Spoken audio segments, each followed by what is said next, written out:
Hey guys, how you doing? Thanks a lot for sending me on the first ever crew review on location interview. I'm super excited. Hey, buddy. How you doing? Hey, man. Good to see you. Oh, he's there. Look. What's up?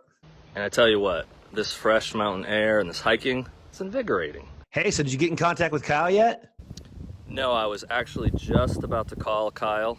I'm so jealous. You're filming on location with him. Yeah, you suck, dude. Whatever, I just hope he's up for some hiking, some climbing, to go out and explore. I mean, you know, look where I am. I mean, guys, it's Half Dome right there. Look where I am. This is amazing to be here. To share it with Kyle, even better. I can't wait for today. Dude, what did you do? What do you mean? You know where Mills lives, right? Yeah, I know where Kyle Mills lives. He lives near Yosemite. Eric, I don't know how to tell you this. Numbnuts. He lives near Jackson Hole, the Grand Tetons. You idiot. You flew to the wrong state. Excuse me. How far away is it to the Grand Tetons, Wyoming? I did finish my first novel here, and I plan on working on the next one here. So I tell you what, you guys can interview Kyle. I'm gonna hike. Have fun. There he goes again. Mr. Quitter. They call me Mr. Hollywood. I need a drink.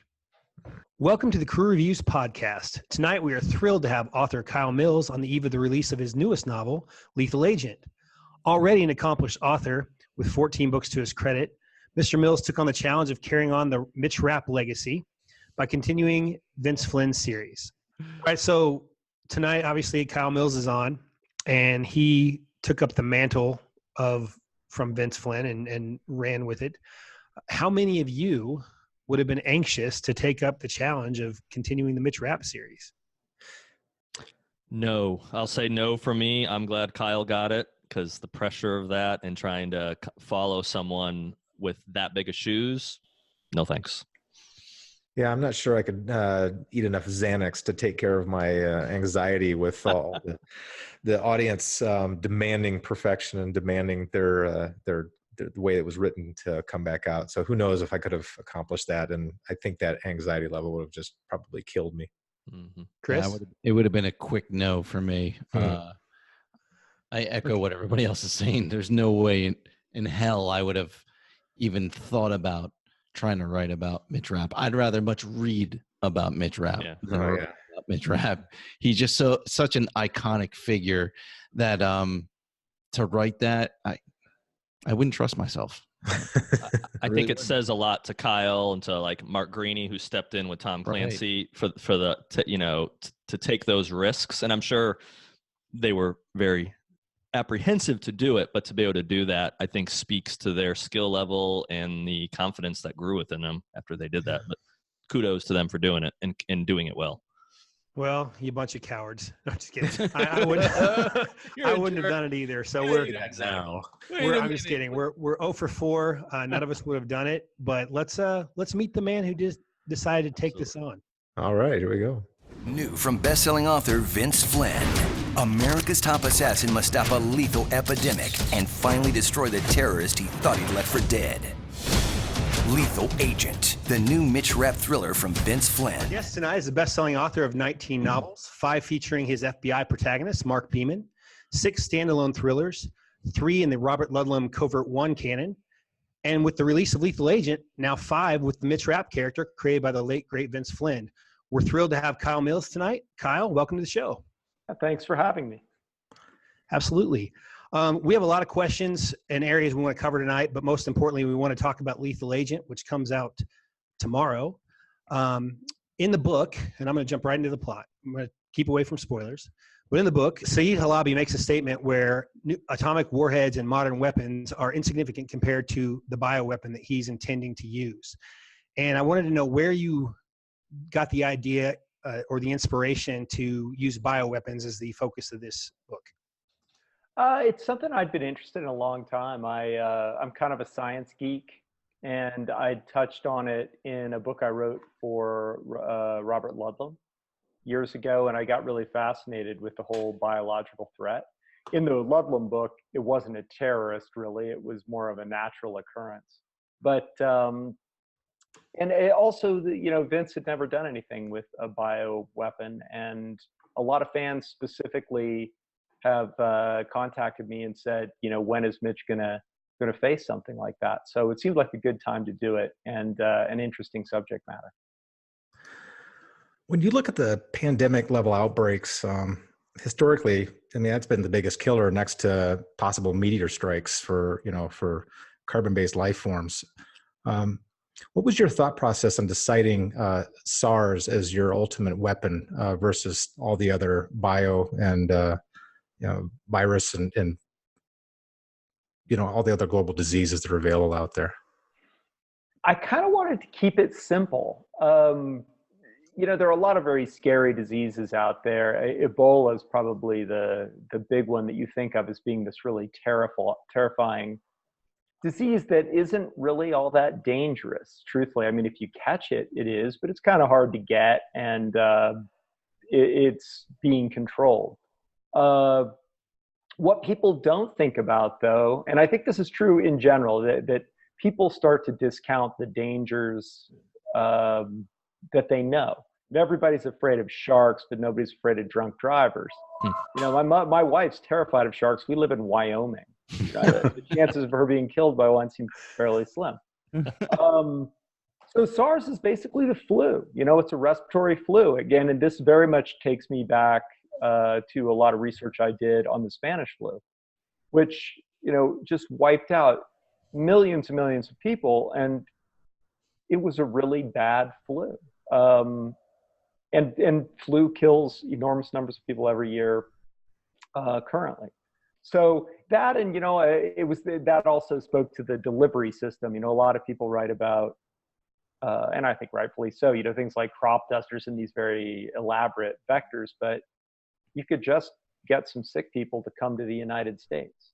That's all it really takes, is you sort of have walking, thinking, adaptable bombs rolling around the United States. So that was kind of the goal, was to make this very grounded and very believable. Well, so, and Kyle, thanks for coming on. This is Chris, by the way. So a long time ago, you wrote your first book, Rising Phoenix, right? And it involved an outbreak of a deadly plague. Granted, it was delivered very much differently than in Lethal Agent. Had to do with organized crime, and it had to do with the narcotics, illegal narcotics. How would you say that your research into doing that book differed compared to doing Lethal Agent? This one was definitely much more biological. The challenge in Rising Phoenix was to have a poison that had a delayed reaction. And right. That's, if you think about the book was about somebody poisoning the narcotic supply to stop the drug trade. Right. And if you think about it, if somebody snorted a line of coke and dropped dead, nobody else would probably snort that next line. So you had to have this poison that didn't kill people for a couple of weeks, which it turns out do exist. But that's kind of built into an illness. And in an illness, you want it to be, in order to be dangerous, you want that incubation period to be as long as possible. So nobody knows the person's infected and they can spread it around before they die.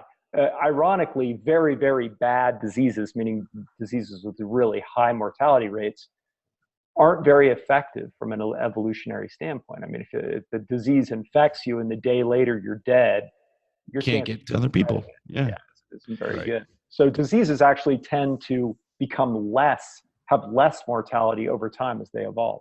So did you end up talking to anybody in infectious disease, like CDC? I mean, did you go that route, or was it all book-driven, your research? I didn't have to on this one because I had done it in the past. I actually strangely used to know a guy who was an Army infectious disease guy. And we had a lot of conversations about this kind of thing historically, that I had taken notes on, and I have this giant file of ideas that sits in my basement.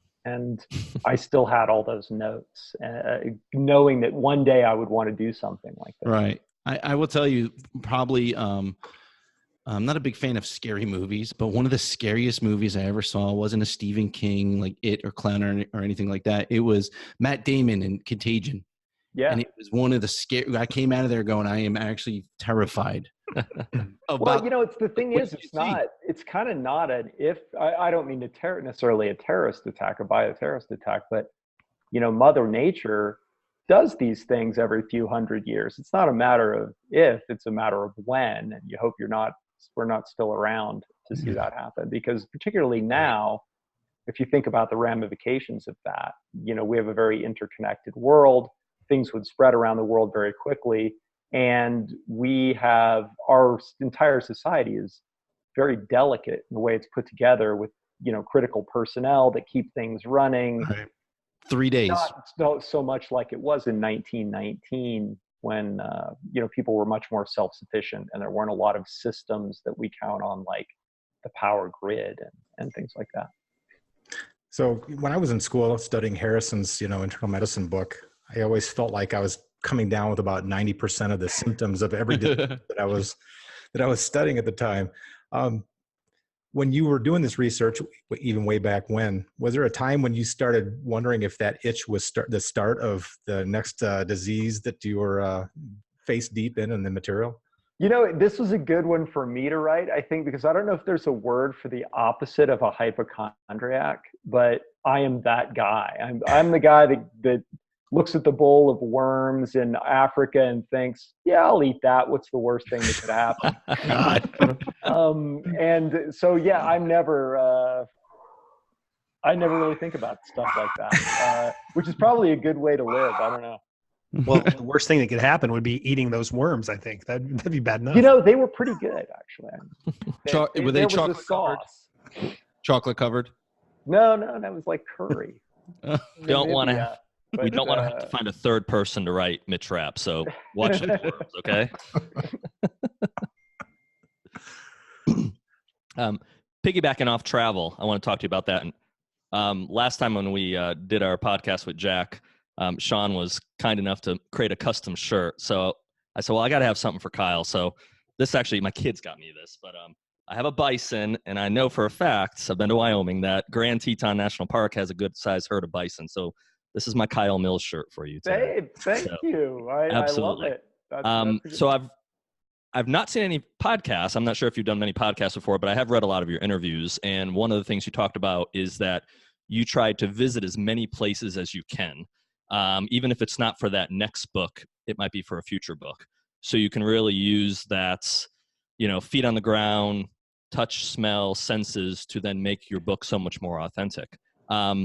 So with that, and with the varied places you've gone, I'm curious, have you ever been to a spot where you've just got out of your comfort zone and you just felt like, maybe that tingling of I shouldn't be here, or maybe I shouldn't have, not maybe a particular country, but maybe a particular situation? Have you encountered that with all your travels? Oh, a lot of times. Okay. Yeah. Certainly, my wife and I trucked across a bunch of Southern Africa once, and I remember a specific time we were in Namibia, and the road turned to dirt, and this is before Google Maps and stuff, and I had the map.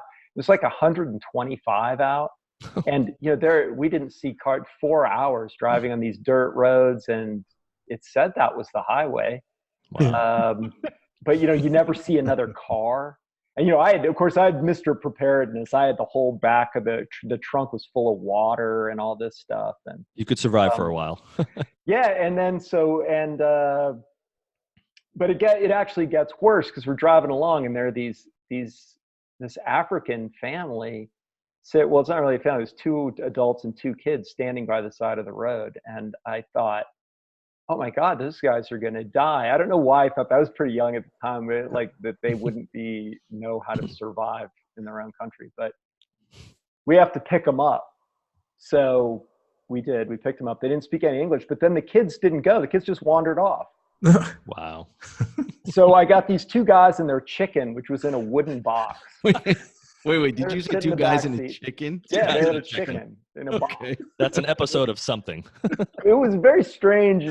So they wanted to go to town. So we said, well, this will be good. We have some people, they didn't really speak English, but we had some people who knew where town was. So we figured, well, we're going to get there. So we got there. But then we discovered that if you do that, then you're completely labeled as a person who gives people rides. So this cop comes up. He's got to be like 6'5", 300 pounds, flashes his badge and's like, I want to go to the next town. So we got him in the car. We thought, we are dead. We are dead. And actually, he just fell asleep in the back of the car. We took him to the next town. He got out, said thank you, and left. There you go. Yeah, the African word for that is Uber. Yeah, we were definitely Uber. Yeah. Did he throw you a couple bucks? No. He didn't kill us though. All right. Pretty happy about. So you didn't get eggs out of the first one or anything? No, but I didn't. But we were smart enough. We didn't go to the gas station where he wanted to be dropped off. We stayed way back because that's where somebody gets out of your car and then everybody gets into your car. Mm-hmm. So you'd learn after one time. That was good. Yeah, So another element of Lethal Agent I want to talk about, one of the things that complicates the plot, the already dire situation, is the political dysfunction and the tribalism that is the backdrop, which reflects our society. And my question is, do you think that attitude, which is so prevalent today, and you can't turn on Twitter for a few minutes without seeing it, do you think that's a genuine threat to our security, or do you think it's kind of more of the same it's always been, we're just more aware of it because of social media? No, I think it's worse. I can't remember who said it. Some general recently just said that was the number one threat to the United States right now. And I kind of believe that. So normally I didn't really pursue the political angle too much in these books. Vince, it was a big theme in his books that you had the awful politician who got theirs in the end. And I that wasn't a theme that I continued that much until this one, because I wanted to really write a very classic feeling Vince Flynn thriller. But it's harder now because people are, I think, hypersensitive to it, much more so than they were even 5 years ago when Vince was still alive, 5 or 6 years ago. I mean, I get people. I mean, I remember a woman came after me for insulting Donald Trump with a book I had written, that maybe said some negative things about the president. I don't remember them, but I assume it did. But I had written it during the Obama administration. So I mean, people are just like, I mean, it's a really old book. So people are just very fired up. And so with this book, I wanted to create this really awful politician, but if you'll notice, that's easy. I never mention Democrat or Republican or anything. It's right. That was actually one of the things that struck me as I read it was all very true to several people on either side. Exactly. And I felt like it more spoke to political dysfunction than any indictment of either party, because kind of they're all guilty. But I really thought that was a effective use of the political dysfunction. And I mean, it was more than just backstory. It actually directly affects the plot, which I thought was outstanding. And I just want to commend you on that. But I was curious if you thought that we were more in danger because of that now than before.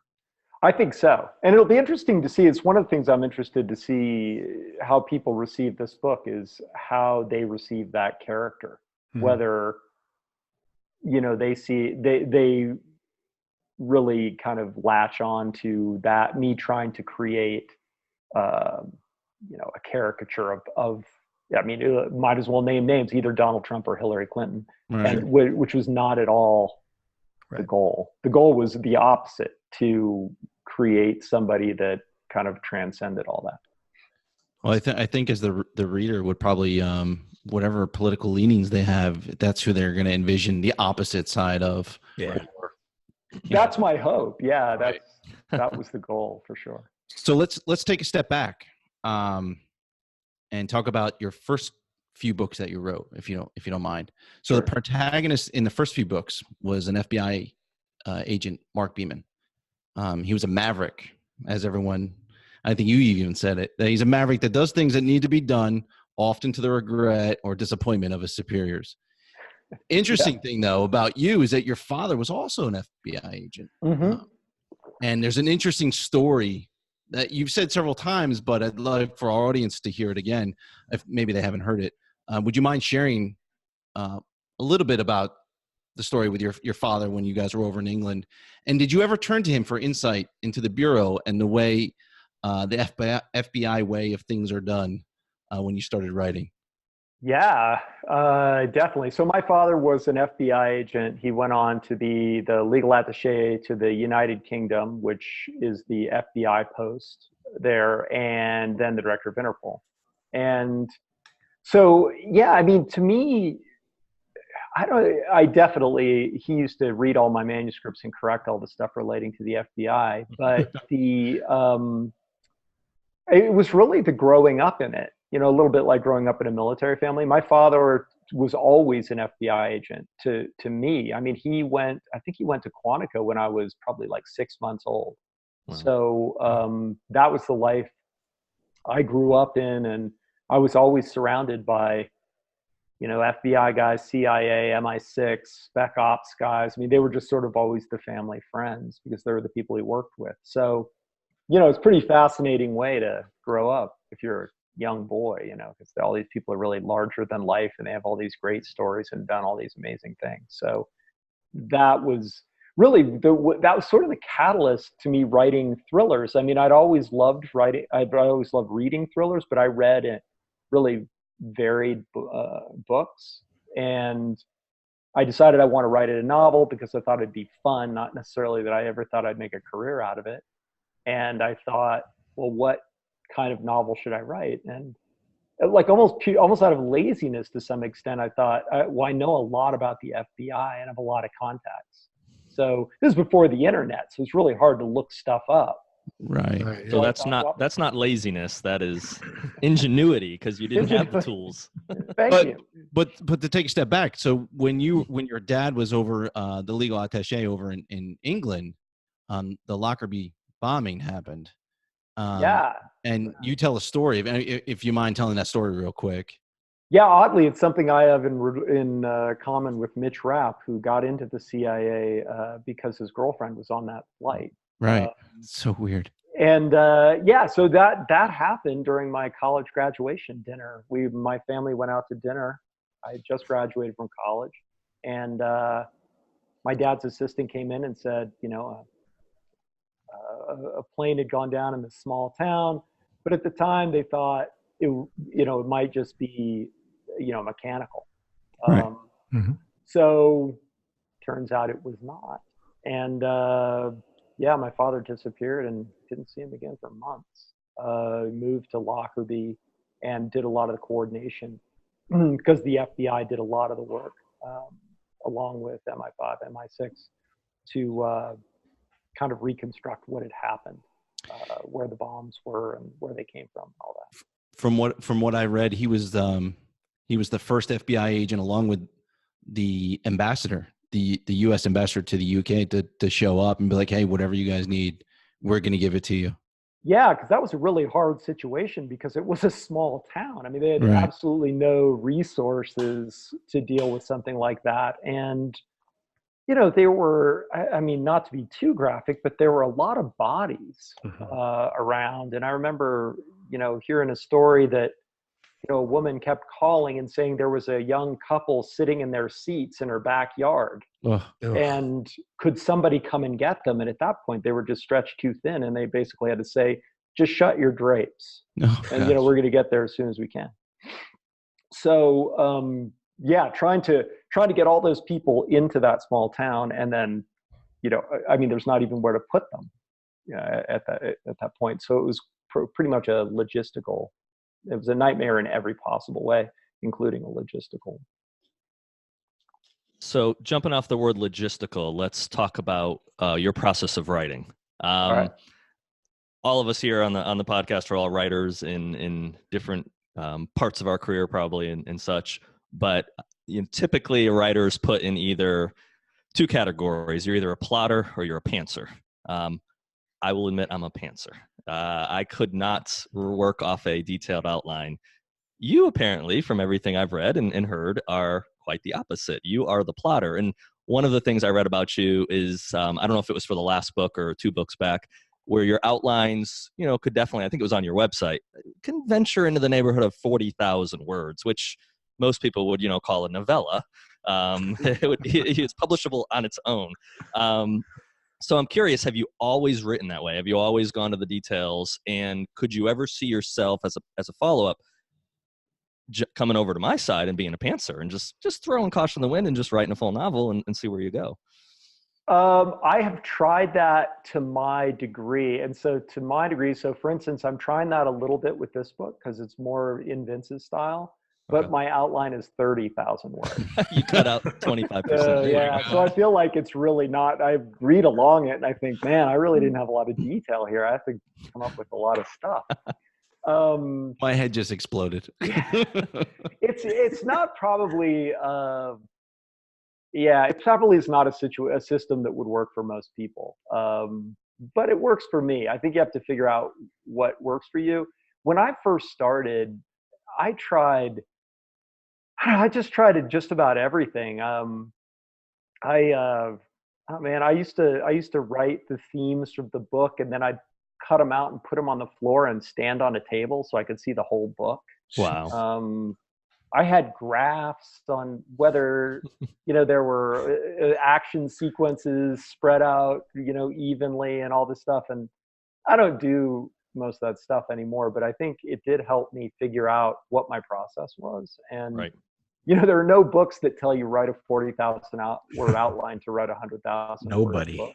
It just kind of happened that way. It just worked out that way. Well, I'd say based on the progression and especially how you're going with the Mitch Rapp series, keep doing what you're doing because it's working very well. So, Thank you. So don't listen to my advice. Don't become a pantser.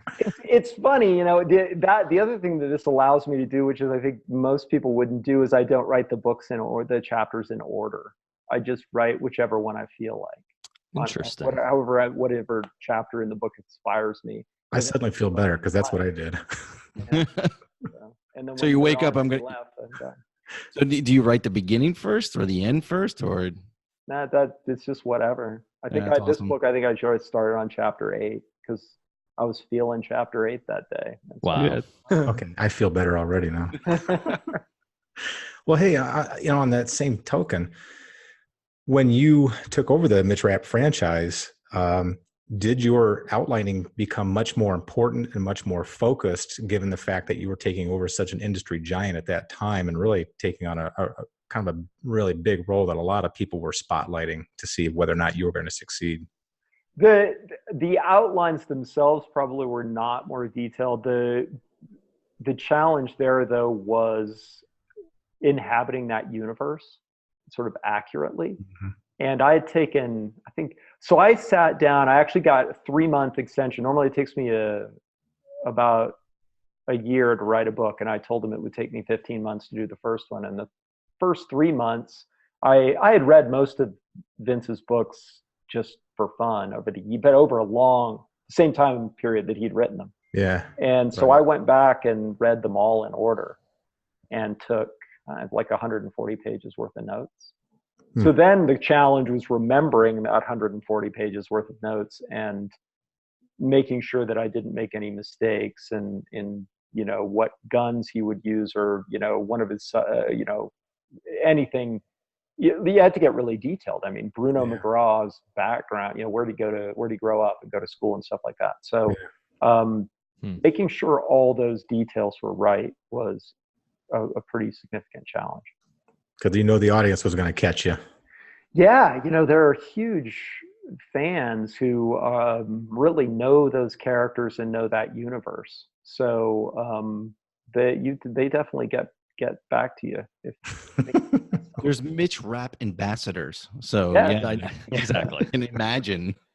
When I met a guy named Ryan Steck, who runs a website called The Real Books by now, and I believe he's a rapologist. Yes. Right. And so he was a great resource because whenever I found something contradictory, I didn't know if it was something Vince had done or if it was something I had done when I'd messed it up, and he could always be the tiebreaker.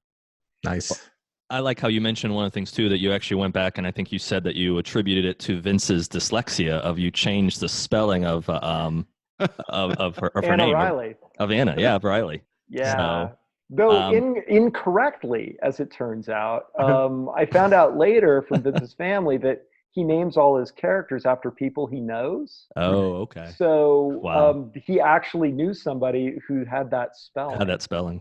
But I haven't changed it back because it just drove me crazy. It looks like a misspelling to me every time I read it. So last outline question, and not trying to beat the outlines to death. Does it, probably for you, the answer is probably be no, but does having that detailed of an outline, does it inhibit spontaneity? And how often do you read the outline of, you said you wake up and I'm going to do chapter 8 today.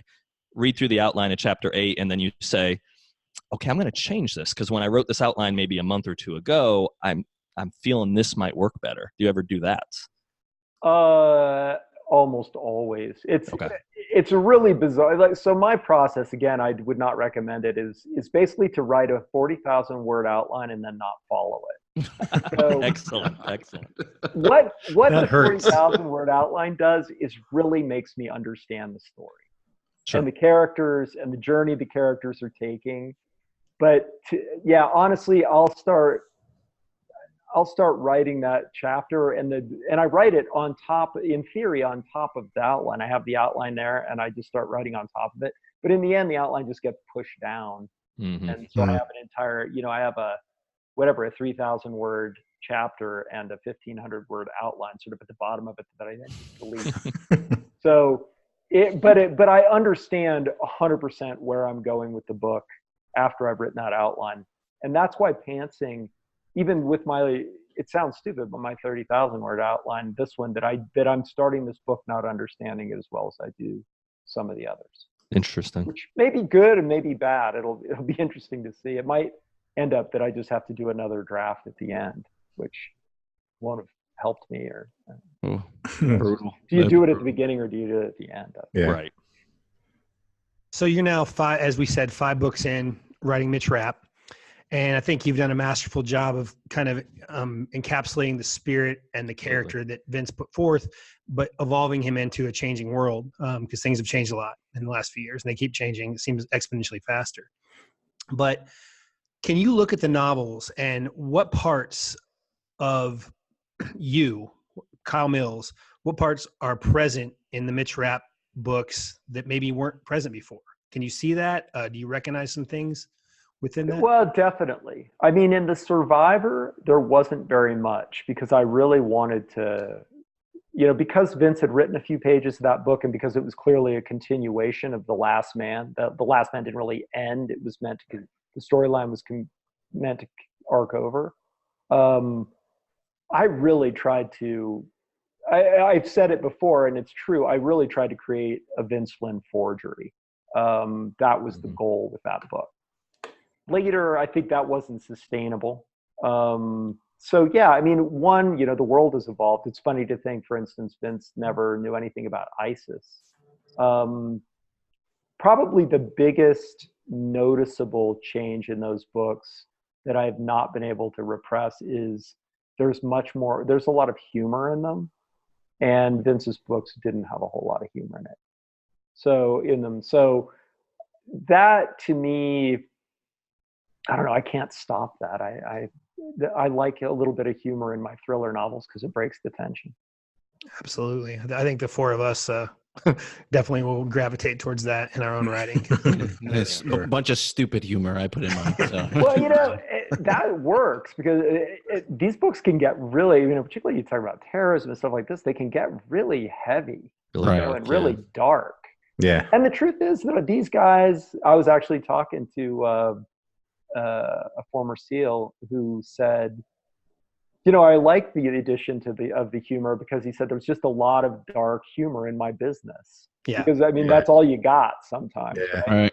And so to me, it worked. I think it's realistic. I think about my dad and his friends. They had this really dark sense of humor when things were going badly, and necessary. Yeah. Really. Yeah. Is, to break their tension. It's bad enough reading about it, but living it.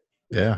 quite a bit worse. The funniest people I know are doctors who work in ERs, soldiers, policemen. I mean, I think gallows humor is a survival mechanism in order to deal with the 100%. realities those people face. So I think it fits very natural into the.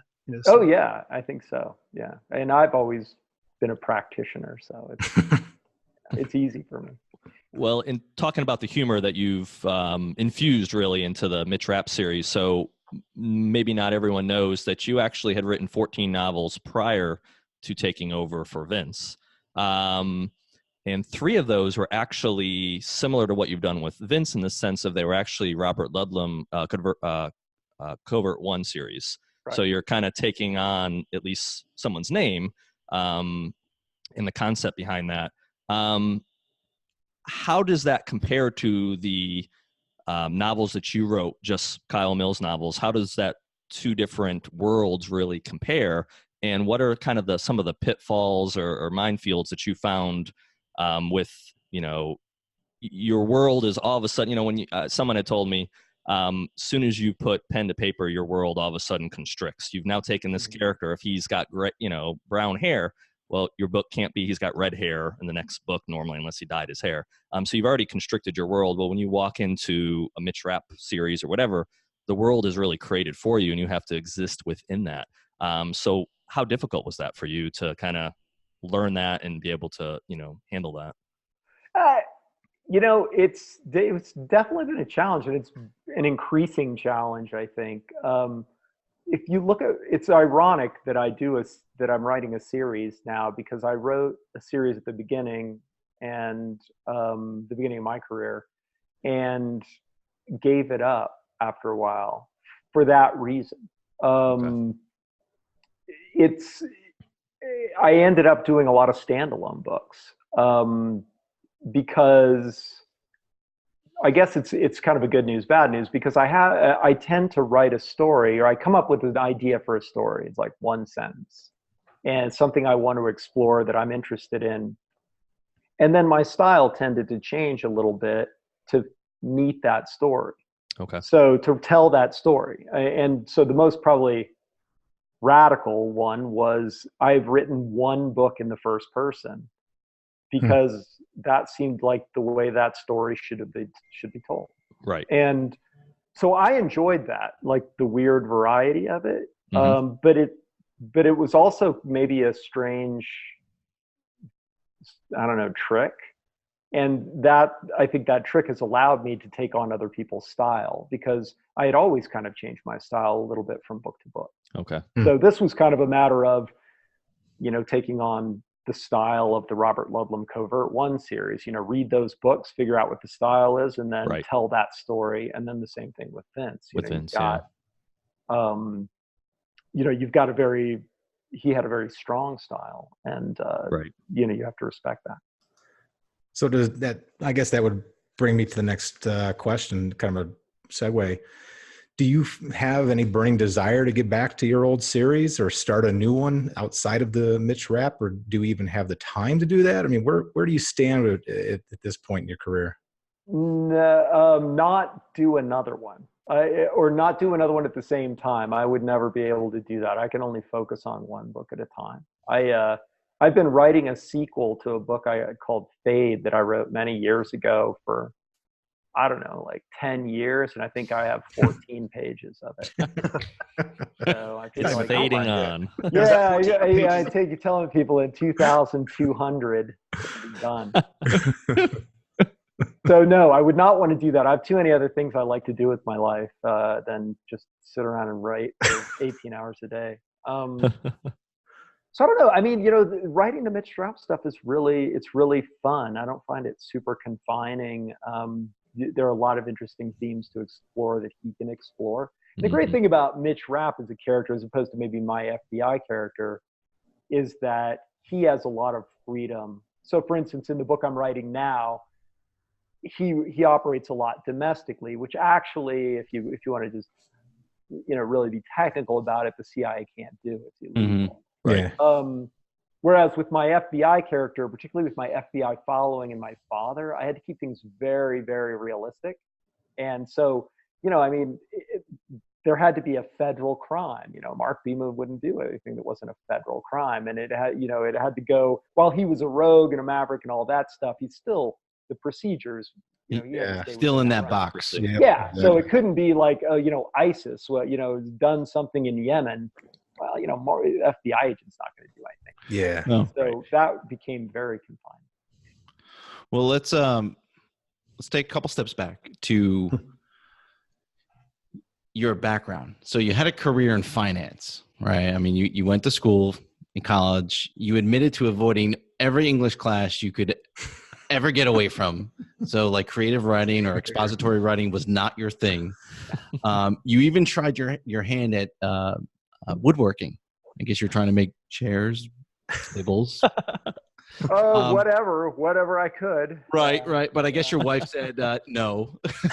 Yeah. And so, but then you sat down. You had a burning desire, like all of us can say. We've had a burning desire to write something. You had a story that was in your head that needed to come out. So you wrote Rising Phoenix, and it ended up being a national bestseller right out of the gate, which is amazing. Which was the four of us would love to have happen to us. The Holy Grail, please. Right. It would be an amazing thing to happen. But what would you chalk that up to? Is it perseverance, hard work, luck?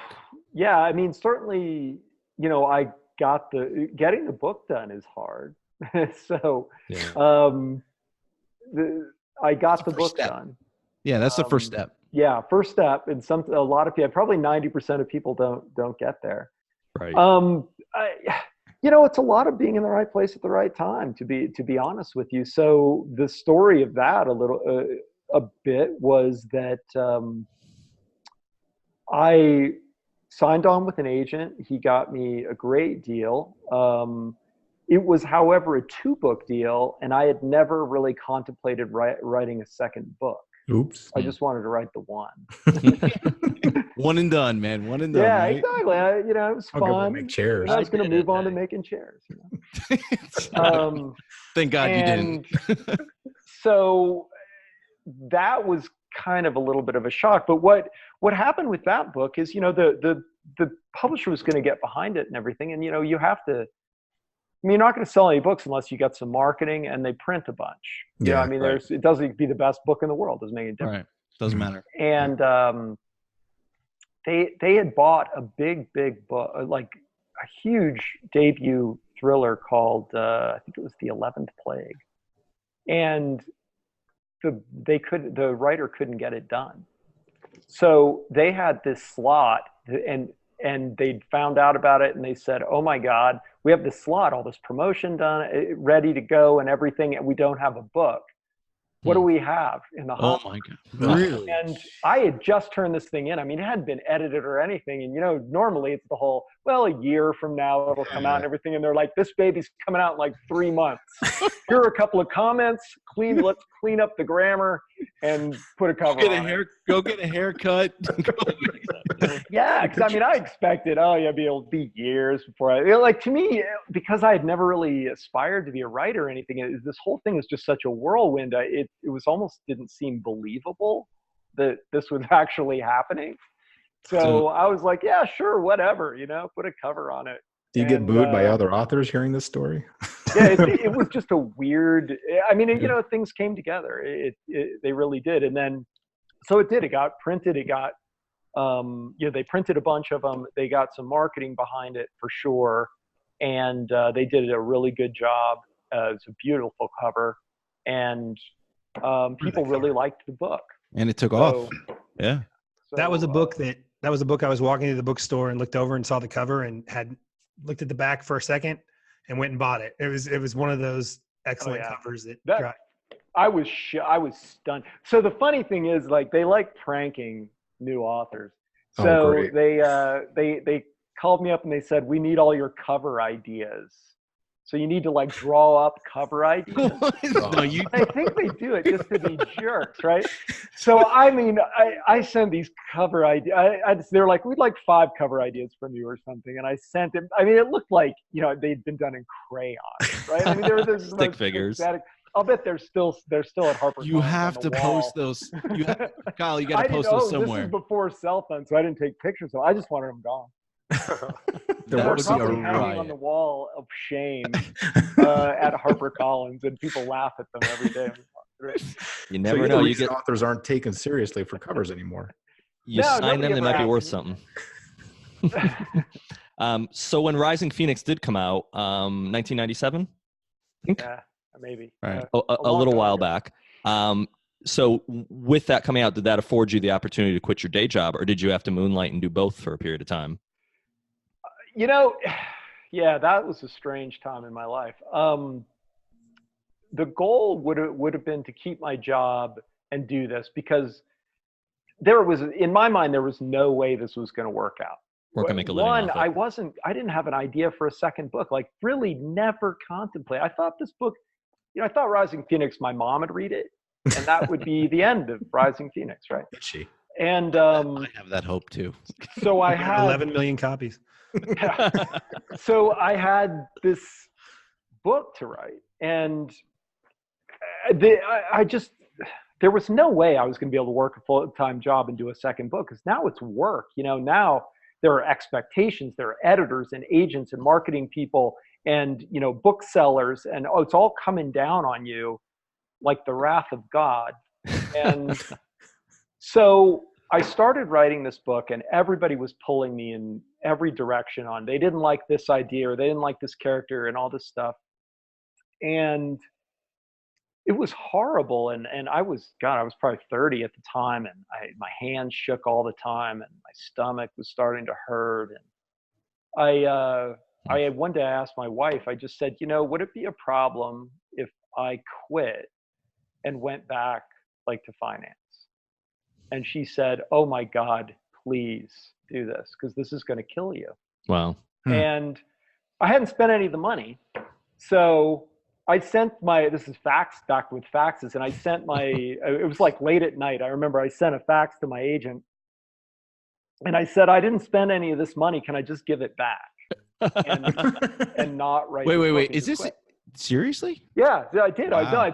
I'm guessing that letter's somewhere on a wall somewhere too. The first author to send his money back. Yeah, it was like, it was fun, and I'm glad Rising Phoenix did well, but I'm slowly dying here. Wow. And, and he called 7:30 in the morning the next morning, and the phone was ringing. And he said, "I won't have anybody." I told the publisher and everybody that no one can talk to you or contact you in any way until you deliver the book. So just write any book you want and deliver it by the date. Wow. Yeah, that's a good agent. Said, well, okay, I think I can work with that. So I did, and that one did better than the first one. So, so then I sort of was thrown into a career that I never expected to have. That's a fantastic story. And so it's maybe a cautionary tale to all these people that think, wow, you get your book published and then it's all like candy and sunshine. Unicorns and rainbows. That's not true. So I'm going to rewind even a little bit further, where we started out with tomorrow and we're rewinding back. Your wife suggested that you write a novel, I've read. What do you think it was that she recognized in you that precipitated that specific suggestion, and what was your initial reaction to that suggestion? Oh, nothing at all. She didn't want me to fill the garage with tools because it's really cold in Wyoming. She had to park the car outside. We're married to the same woman. That's all it was. Yeah, I don't think she necessarily thought I would be a successful novelist, or that I could even write. She was like, "Will you write nice letters?" No, that's all it was. Yeah. So basically, I didn't even have a computer back then. I'd just bring the laptop from work home and write on that. Streamlined. I didn't have. My wife was so confident in me, she wouldn't give me any space in the house. So I'd sit on the floor. Wait, are you guys still married? Yeah. She gives me space now. Which is like, I'm not tearing down, a guest bedroom for your career as a novelist. New York Times bestseller. He's got to work on the table in the kitchen. I got it. No, I worked on the coffee table, leaning against the sofa. Even better. I was thinking it was going to be the basement, but no. We didn't have a basement. Thank God. Heard she would have. Yeah, totally. So yeah, Kyle, so that's all it was. I wanted to do something creative, and that didn't necessitate filling up the garage with stuff. So we talked about your father was the FBI agent, and sometimes sons or daughters follow in their footsteps of their parents, and they choose that profession. Was there any, as you were growing up, any idea that you would become an FBI agent or something in law enforcement? Yeah. I actually applied, sort of. I did the initial application to the FBI. But it was kind of a strange time in that, a lot of my friends from the FBI kind of waved me off it. Because what I saw was my dad's generation of FBI agent. Mm-hmm. And they were I think the younger people referred to them as the gun toters. And I don't think that was really necessarily meant as a compliment. But my father had this incredibly exciting, sort of idyllic career of chasing bad guys and gunfights. And, he had this, I remember he'd come home and there'd be, I don't even know if this is true, but he'd say he was chasing cedar pirates, which I guess are people that steal cedar trees out of forests, which doesn't seem, I don't even know if that's true. But he'd come, this is way back in the day when people didn't have four-wheel drives, and he'd come home in this giant, instead of his blue FBI LTD, he had this giant four-wheel drive. And then I assume he and his friends would all go get drunk and drive around in the woods. But I mean, it was just, the stories were just crazy, all the stuff that he did. And this was before, he didn't have any help. So he'd go off to, he'd drive for 7 hours to arrest some guy. You'd have to go on an Indian reservation. He'd be out by himself. Right. He'd drag some guy out because there was nobody in Eastern Oregon. Or he'd go by to the sheriff's office and grab a this guy. was back in the day. I mean, there were the guys with big cowboy hats and the 2-gun rigs. And he'd be like, yeah, I need a couple of guys with shotguns. And they'd all go out and arrest somebody. Just don't kill my suspect. Please, just don't kill my suspect. And then he'd drive 7 hours back with the guy in the back seat. It's very similar to Mitch Rapp, though. I mean, right? Yeah, I mean, kind of, yeah. And it was, it was incredibly romantic. And the FBI now, I think, is much more cerebral. And, there's certainly virtually every situation that was a fun story that my dad had, now SWAT would handle. Right. So, I mean, they're not just sending some guy in with a couple of local sheriffs to bust the biker gang. It just doesn't happen like that. No, the local sheriff is not tracking down, SARS-like viruses to stop the world from ending. No, you need a guy like Mitch Rapp. Which is probably better, truth be told, but that's just the way it worked back then. And, you just mentioned more cerebral, and one of the things about Rapp that's always stuck out to me was that he's a lot more cerebral than people ever give him credit for, because, he's a man of action, but he also is one of the wiser characters in a lot of ways, and he sees ways into investigations or whatever the problem is that not everybody sees. And in this particular book, I don't want to talk too much about it and give it spoilers, but he does a very creative thing to pursue his target, in my opinion. But one of the things I found fascinating was he couldn't do everything with a gun. This was a problem that wasn't always solved with a gun. I mean, you're talking about a microbe, which is, the end problem of the book. But talk a little bit about that approach and how he kind of had to go. He couldn't just go in and thump everybody and solve the problem.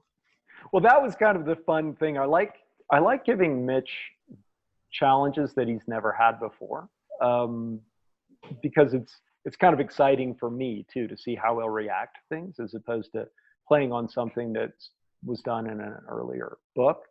And for this one, I think his biggest challenge is that he's kind of undercover. And I think he says it at one point in the book that being undercover isn't about killing people. It's about winning popularity contests, which is something he was not suited to at all. Right. And so he actually has to ingratiate himself with people, which is extremely painful for him when he really just wants to drag them into the woods and, beat them to death with a tire iron. So which is poor okay. Mitch having That's to, okay. it's him having to fight every instinct and play the long game. Right. His inner monologue was priceless during those portions as well. So. Sure. Yeah, watching Mitch Rapp try to be nice is pretty tortured. Hey, at this point in your career, especially, with the Vince Flynn series and how successful you've made it, do you have influence on the cover design? I mean, yeah. Well, I mean, within reason. I mean, most of my ideas are terrible. So, they're not taking those. But yeah, Crayons. So for instance, they send me drafts and we go through them and try to improve on them. And I think they kind of sort of took some of my ideas and, I mean, not straight up, but, that maybe this wasn't working. And, a bunch of people get together and do that. Yeah, cool. At one point, they did a cover that was really interesting in that it had Mitch Rapp on the cover, but he was kind of blonde and he had really short hair. Mm-hmm. And I said, "What? He looked like the character Grisha Azarov that I had created, this Russian." Mm-hmm. And I said, "Why is Grisha Azarov on the cover of this book?" And they changed it because to me, what Mitch looks like is very important. It's a plot point, kind of like Lee Child's book, right? Where, where you've got this guy that's huge. To me, the fact that Mitch can pass as in the Middle East as a local is super important. So since your wife is responsible for us talking with you, since she started this career for you, and she clearly didn't want uneven furniture, so she got this going, when does she ever see an early copy? Does she read chapters as you're doing it, or does she see a finished product? She reads the first draft, not as I'm doing it though, because like I said, I don't write them in order, so it would be really incoherent to try to read it. Yeah, that's true. Yeah, she's the first reader of the books, and she's at first early in my career she'd never read thriller novels, but now she reads a ton of them, so she has a really good grasp. And Kyle Mills is her favorite author, right? Mine didn't even read the book until about a month after it came out, so I get it. Oh well, that's that. I know. It was like, oh, you wrote a book. That's nice. I'm like, not a month. Can you read it? There might be one that she hasn't read yet, but I'm not sure. A really old one, but yeah. So she's super helpful with stuff like that. She's also a grammar Nazi, which is really helpful. That's very helpful. That's huge. Yeah. No. So of your Mitch Rapp books, and really of all your books, but I'm going to talk about your Mitch Rapp books separately. Do you have a favorite? And is your anticipation with book number 5? Are you just as excited about tomorrow as you were in books 1 through 4? And yeah, I mean, everyone has sort of something I like and I don't about it. And the anticipation is a little different. With The Survivor, the first one I did, is this just going to crash and burn and people are going to try to shoot out my porch light? I had no idea what kind of reception that book was going to get. So that was terrifying. Not really. I wouldn't necessarily say I felt excited when that book came out or even happy. I was happy when it was done and I was happy with it and I thought it worked, but I really thought there was potential for a ton of backlash for that book, and it did not materialize. People really liked the book. With me probably my favorite, I think my favorite in the sense of I accomplished what I wanted to accomplish, which was blending the best of me and the best of Vince, was the second book, Order to Kill. Mm-hmm. But I'm excited about this book. I'm really excited about this book because I've gone back to a very classic Vince Flynn structure. And I think this might be the fans' favorite because of that. I could see that. Yeah, definitely. To transfer and consent. Yeah, it does. And the other aspect I think that is similar to something that Vince excelled at is kind of being ahead of the pack on the fear. When Vince started writing Islamic extremist novels, we were still really in a Cold War setting, or as far as novels. And I think this book kind of harkens back to that. This is really what's on everybody's subconscious, whether they know about it or not, but it's growing. And every time, you hear bird flu or SARS or whatever it is, there's that, there's a case in Northern Indiana, which is 60 miles away from me, of whatever. And so I think this book captures that. So I definitely, I think it's another classic Flynn characteristic that you've captured. So. Yeah, hopefully people will see it that way. With the last book, Red War was a little bit more of a departure. It almost kind of, like you said, it went back to the Cold War kind of setting. And that was really fun. Gave Mitch a different challenge, something he'd never faced before. But because I did that, I think it put me in the mood to do something that was really straight up kind of Mitch Rapp, kicking butt, taking names kind of book, a little less, That's what I want. Geopolitically complex. Yes. Awesome. Well, we're really excited for tomorrow, but I think we're really excited for what we call the lightning round. And we all grow up with a mother or a father that says, "Look, you need to think before you speak." And this is that time of the show where you have to speak before you think. Yeah. So good luck. So mothers all over America are very upset with us for this. So anyway, I'm going to throw out. We're all going to throw out just a couple words or a couple questions, and then first thing comes to your mind. Try not to think too hard. I'll start. Best thriller protagonist not named Mitch Rapp. Jack Ryan. Greatest literary villain. Oh my gosh. Frankenstein, maybe. Old school. Most dangerous man in history, real history. Genghis Khan. Okay. Yeah. It's a good one. How much for you to build me a new desk? Okay, skip that one. $1 million and it'd take about 3 years. Just the instruction manual is like 40,000 words. And it won't be straight. No IKEA instructions. And my last one's an easy one. Beer or whiskey? Beer. Okay. All right. I'm up. All right. Who's going to win in a fight? Mark Beeman or Mitch Rapp? Mark Beeman would have a heart attack halfway through. He would. Mitch Rapp. In a heart. All right. That's a good answer. Jeep or pickup?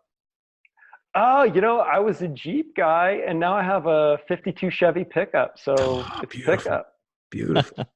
All right. I won't hold that against you. I'm a Jeep guy myself. All right. But since you're a climber, Buck Mountain or Grand Teton? I think Buck. Fewer crowds and better views. Cool. All right. We talked about this a little bit earlier. But caveat, chocolate covered worms or chocolate covered scorpions, which are you eating? Oh, scorpions. I like crunchy. Ooh. All right. Now you're on a hike. You stumble upon a brown bear. Quick. What do? Pull the bear spray out of my bottle cage and shoot it. So prepared. You're so prepared. All right, sir. Here we go. Number 1, SRAM or Shimano? SRAM. I like grip shifts. Ugh. Opposite. No, XTR brakes always. Yeah. Okay. We share a commonality there. All right. Dry fly or nymph? All I hooked was my ear when I took up that sport, and anything that doesn't have a hook on it with a barb. All right, so we'll do baton tossing. All right. Deadlier pathogen, virus or bacteria? Oh man, I'm going to say tie, because you had the plague bacteria and the Spanish flu virus. Okay. All right. Yeah, I'm kind of 50-50. All right. Hardtail or full suspension? Full suspension. Bad back. Yeah. Okay. All right. Yeah, I'll give you that. Well, since you don't do fly fishing, I'm still going to ask this question. You can only take one fly fishing trip where you don't hook yourself and you catch something. Do the Snake River or the Green River? I think the Green. Yep. I would fully agree with that. Yep. So we've tried to hit on some of your interests with our questions. I I'll actually be appreciate in that. Yosemite in a few days, and I'll see really? El Capitan. So I won't climb El Capitan because I'm not an idiot. I wouldn't make it very far. Wait a minute. That's debatable. That's debatable. Yeah, well, okay. I'm not an idiot that climbs rocks and falls off them. All right. Okay. Okay. Is that better? Yeah, that's better. Okay, there we go. That's So very far. true, by the way. But I know with some of your interests, and I know you've kind of altered it over the years, but do you go for a rock face or do you go for a mountain bike? Now it's a mountain bike. I got my shoulders and elbows got a little old for climbing, so I'm pretty mellow on that front now. If your body could take anything, what would you do? There's absolutely no substitute for rock climbing. There we go. Okay. Cool Curious. Suppressor or scope? Suppressor. Go suppressor. Okay, there we go. That's a Mitch Rapp answer right there. Yeah, If there ever was one. You got to get close. Exactly. Exactly. It's Friday night in my house. This is what we do on a Friday night. What's on your pizza? Pepperoni, black olive. I'm with you on the pepperoni. We'll go jalapenos instead of olives, but that's okay. With your background, FBI, with your dad and all that, this one you have to know the answer to. So burning question from Kyle Mills. Where's Hoffa buried? My understanding is they ground him up and threw him in the ocean. Okay. There we go. So in a tuna. The rumor when I was a kid was always he was buried in, I grew up in Connecticut, he was buried in the end zone of Giant Stadium. Giant Stadium, brother. Giant Stadium. I grew up in Jersey. Giant There's Stadium. even a Simpsons that parodies that. Yeah. Well, maybe someday they'll renovate that thing and find him. If they ever get a winning season. Mine find something. Yeah, exactly. Metal Lane. So final question. We know where you are right now, but we know where you've been as well. So we got Spain or we got Wyoming? Oh, man, I love them both, but I'm a Wyoming boy. Okay. All Very right. good. Yeah. My next door neighbor. Yeah, that's right. You're in Colorado, right? Colorado. That's right. Yeah. That's right. I was just up at North Platte a few weeks back fishing with my father on the Nice. North Platte up there. Yeah. Now we're already getting snow, though. Ugh. Snow. Yeah. What's snow? Yeah. East Coast boys. Thank you, Kyle. We appreciate the answers for those. Kyle, we That's awesome. genuinely appreciate the answers. We genuinely appreciate you being on the Crew Reviews. We're excited about Lethal Agent coming out tomorrow. And we'd love to have you on when you're ready for the next book. Yeah, let me know. I'd love to be on again. Fantastic. Thanks a All lot. right. Thanks, brother. Thank you, Kyle. Thanks a lot.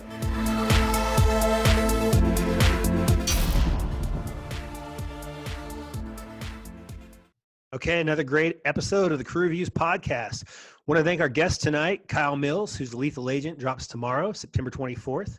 We also would like to thank David Brown, publicist extraordinaire from Atria Books, who made tonight happen and really made it all happen so far.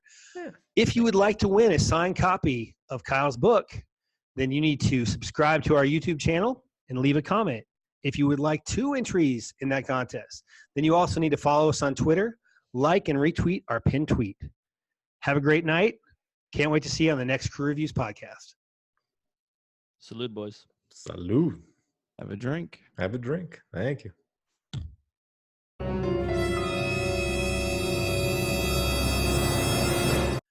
If you want to win a signed copy of Kyle Mills' Lethal Agent, Oh, he's doing so well. right there. This is an outtake. Our guest tonight is the best-selling author of 19 novels, 5 of the – sorry, let me start over. Hurry up. It's so good. What happened? All right. Seriously, this is going in the highlight reel. I'm sorry, Mike. What'd you just do? Completely threw me off when you pointed at me. What did I do wrong? Nothing. Don't point at me. Ignore us and just read your script, damn it. I'm not reading it. I'm saying look at the Mike, screen. Mike Ad-libbing? pointed at me not once, but twice. Don't look at the screen. Okay. All right. I promise. This time, I was nailing it. I was fine. Don't think. I didn't like the way that take was going anyway. I wanted to start. That was good. I promise I'll nail it this time. Sure you are.